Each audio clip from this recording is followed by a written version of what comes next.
Champions trophy का सबसे बड़ा मुकाबला पाक भारत क्रिकेट मैच खेला जाएगा। कौमी क्रिकेट टीम ने आईसीसी इवेंट में पहली बार भारत को शिकस्त देने के लिए प्लान मुरतब कर लिया। बैटिंग लाइन के लिए 10-10 ओवर्स का ये प्लान मुरतब कर लिया गया और विकेटें महफूज रखते हुए बतदरीज रन्स की रफ्तार बढ़ाने की कोशिश होगी। सख्त मुकाबले से कबल कौमी टीम की तैयारियां उरूज पर पहुंच गयी। खिलाड़ियों की खेल के तीनों शोबों में सख्त प्रैक्टिस जारी है। इस सिलसिले में ज़राए इब्लाग के नुमाइंदे से गुफ्तगू करते हुए एक शहरी ने कहा, बहुत इंतज़ार है, न सिर्फ मुझे बल्कि पूरे पाकिस्तान को। पाकिस्तान इंडिया के मैच का बहुत इंतज़ार है और रमज़ान के महीने में जो है लोग दुआएं भी बहुत करेंगे कि पाकिस्तान कामयाबी हासिल करे। एक और शहरी का कहना था, बड़े अरसे बाद दो रिवायती हरीफ जो हैं फिर आमने सामने हो रहे हैं और पाकिस्तान इंडिया का जब मैच होता है तो दोनों ममालिक के जो दिल की धड़कनें हैं वो तेज़ हो जाती हैं। कल भी यही ऐसी कुछ सूरत हाल होगी।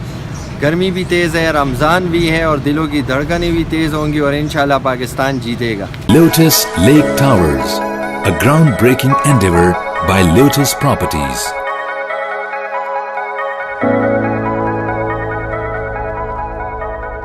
मुल्की, बैनुल-अक़वामी, समाजी, सियासी, तिजारती, सकाफती, तफरीही, मालूमाती और खेलों से जुड़ी हर छोटी बड़ी खबर का मरकज़ TNN TV।